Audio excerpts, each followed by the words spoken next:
I'll be with you in one moment.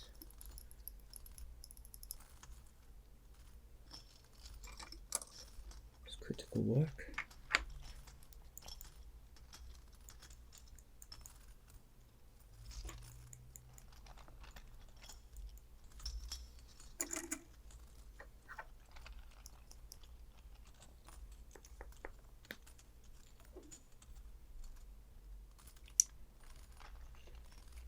Set that one aside. Exactly why I'm checking these.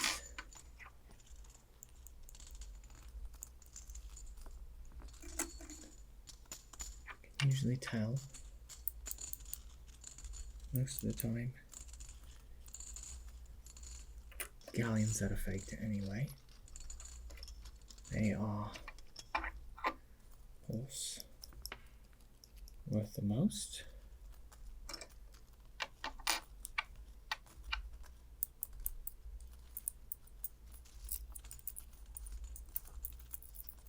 Though sometimes you find a few fake Gringotts. Now, how may I help you today? Of course. Access your vault. Very good. Oh, and you'd like to open a new one. Very good, very good.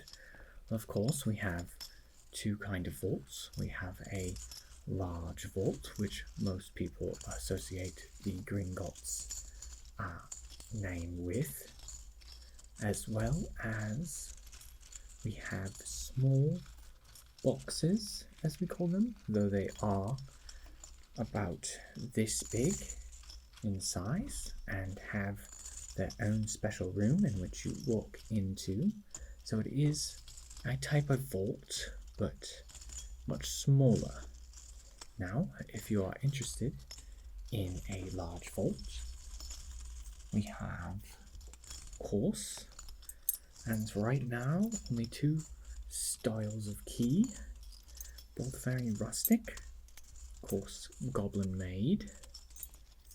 They are made to immediately bond with whoever purchases them, as well as the vault itself, meaning that the person who purchases these keys must verbally give consent to anyone other than themselves wishing to use the key to enter their vault by actually telling the key itself, "I give permission for this person to use my key and access my vault." Just a very nice charm, meaning that if the key is ever stolen, the key can't be used to open the vault, as well as if a key is stolen, you still have access to the vault due to the key and the door being locked to you.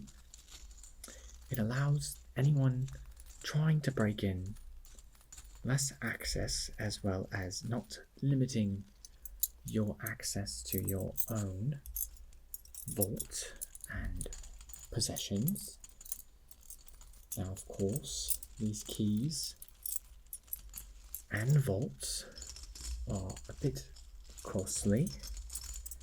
They range much more than the vault boxes, but have a wider range of protection, which, of course, I will not give out all secrets, but common ones are anti-thief protection, anti-disguise spells, and anti-theft prevention inside the vault itself, with multiple fake item duplication, meaning that anyone who accesses the vault without full permission, which means even if you are held hostage and have opened the vault, they will not be able to grab any object without it multiplying and heating up to make it hot at the touch,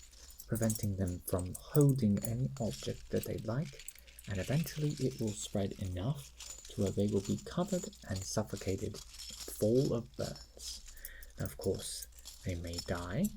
That is one possibility of the vault, though we have precautions to prevent such thing as well, where if something were to happen of that sort, we would be alerted, and then we would arrive at the vault. There have been incidents in the past, though those were sparse, and these charms for a minute were put under scrutiny, but we believe they are necessary and help further prevent those who would like to engage in thievery some perspective, hoping they will maybe not try their hand at Gringotts. Of course, if you're not looking for a full-sized vault, we do have a collection of smaller keys, which of course go to the smaller boxes. Now, of course, these keys, being goblin-made themselves, but much smaller, are easier to create, making them more unique, I would say. We have multiple crafters of keys that are employed here at Gringotts. They like to express themselves by making keys that are different and more representative of themselves. These keys are, of course, all unique. Most are, of course, done in the traditional style, but these are done in a more modern style. Some even have color to them. This is the only one I have with me that has color to it, making this one actually unique in this set. Most do not have color at all. I would highly recommend grabbing this while it's still available, if that's the kind of vault you are looking for. Of course, there are the second set when I will show you in a minute, but these keys go to the smaller set of the vault. Go to the smaller set of the boxes, which there are multiple sizes of boxes.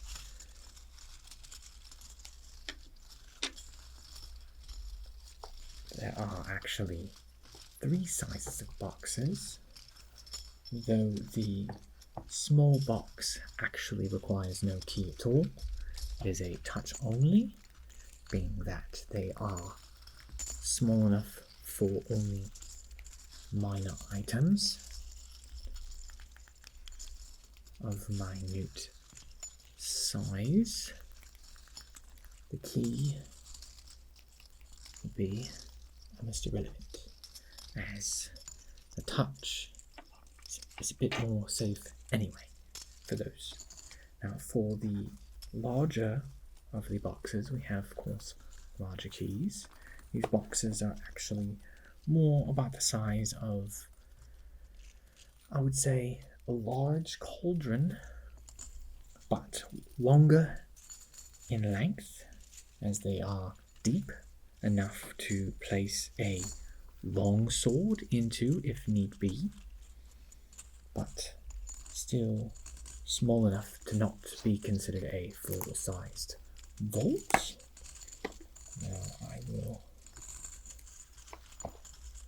fetch out a few of the larger keys, of course.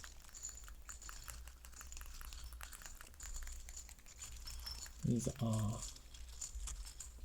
bit thinner as well. The crafter, being a different craftsman, decided the key was enough at that width.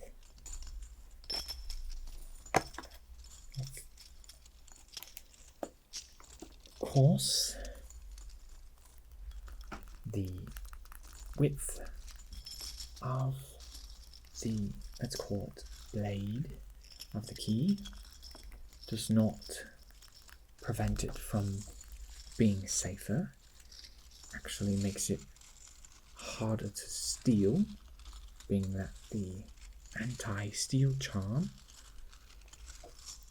placed on it takes less effort on a less wide object, of course. And as we get to the next one, this too has a unique spiral shape to the key. Not something I've actually ever seen before. It's pretty nice. I do enjoy the spiral plus the heart on the end of the key. Very nice, very nice. And I actually really enjoy the way this one looks. If I were looking for a larger box, I think this might be the key that I go with. I enjoy the simplistic look, yet a bit demonic on the end here. It's rather wide on the bottom, which makes it good for gripping when opening your vault. Of course, there are many more, but the keys I've showed you here are the more unique for each kind. Of course, the larger keys, which are for the larger boxes.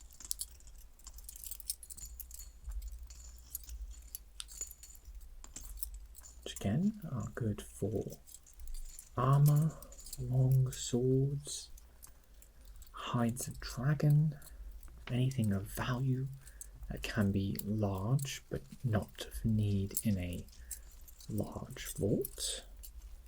I will set those back inside the box itself.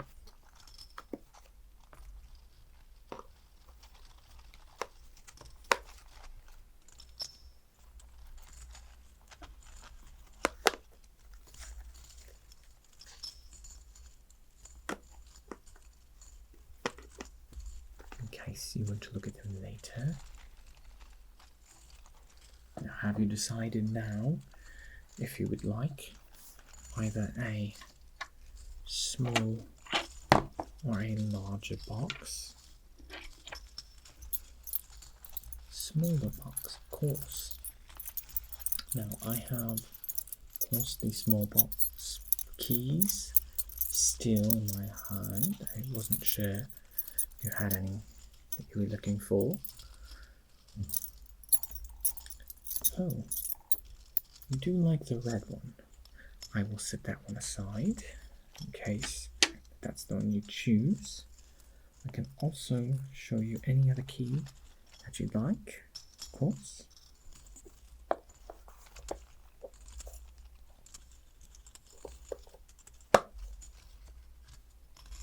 The one on the end, yes, of course. This one here.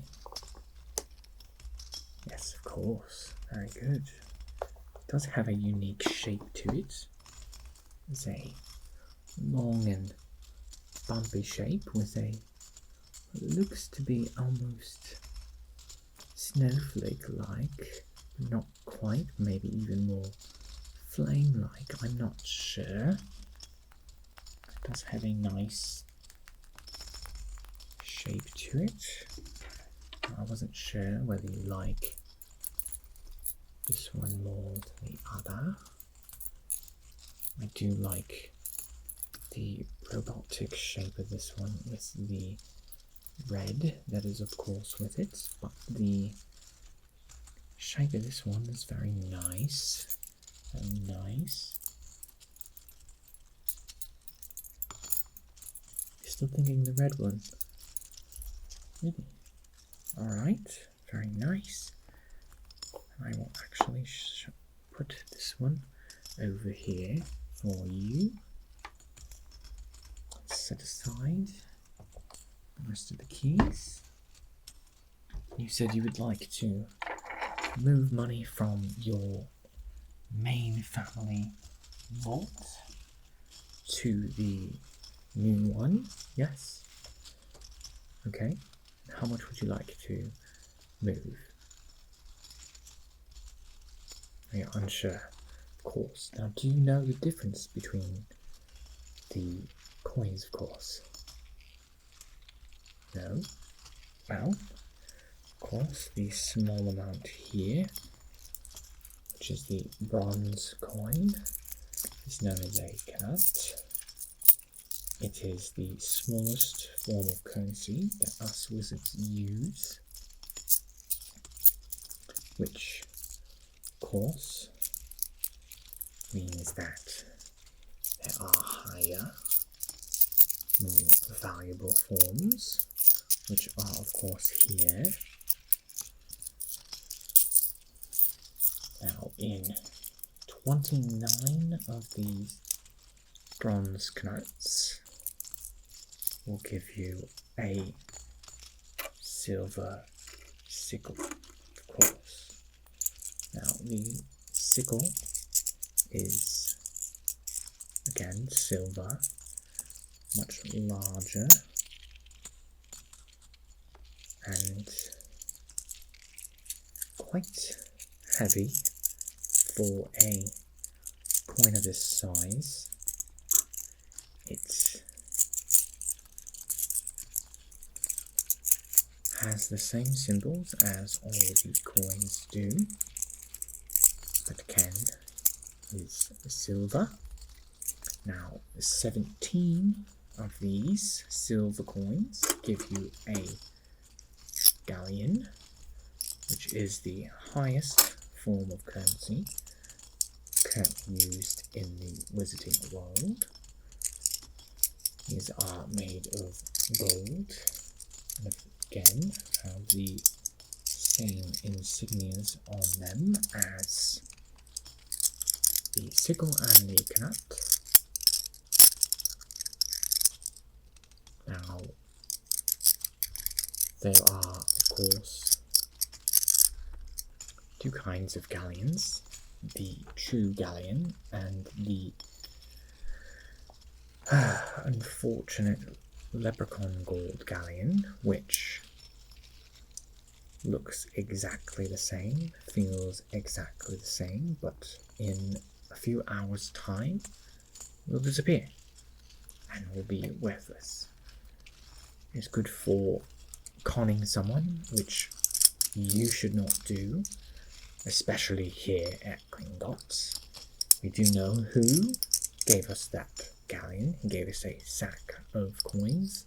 All of them were good except the one to make it seem more legitimate, but we were under an impression that he would be bringing fake galleons in, and so far his count has come to 6. So hopefully once we get a big enough supply, we will be able to catch his supplier and allow us to stop the counterfeit galleon market. Now, of course, because there are 2 stages to the money system, the Gringotts does go into the galleon as well.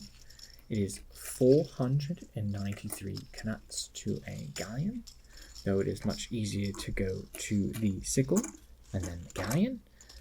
as the galleon is a much easier number and figure to go from. The galleon is worth approximately £4.93 or $6.64 or €5.58. 5.58. Now, will you be needing any gold out of your vault before leaving? Yes? Very good, very good. I will have a goblin take you to your family vault. As well, you get a new dragon skin pouch for your gold for purchasing a new vault. The upcharge will be 1 galleon a year. You may pay through your account or straight at the front desk here anytime that you enter Gringotts. If you have not paid, the amount will be taken straight from your vault. If you would like it to be taken yearly or monthly, now is the time. Or if you decide, you can change your mind and always switch. Very good, very good. Now, here is your key. I will have it bind to you as soon as you touch. Good. Now, if there's anything else that I can do for you today. No? Good. Now, if you will follow the goblin to your right, you will be able to visit your vault and get your money. I assume you will be starting Hogwarts this year. I recommend taking a few more bits of gold out of your account to help pay for a few more things other than your school books and robes, as there are many things in Diagon Alley in which you shall enjoy. Please enjoy your stay, enjoy your time, and enjoy Hogwarts. Have a great day.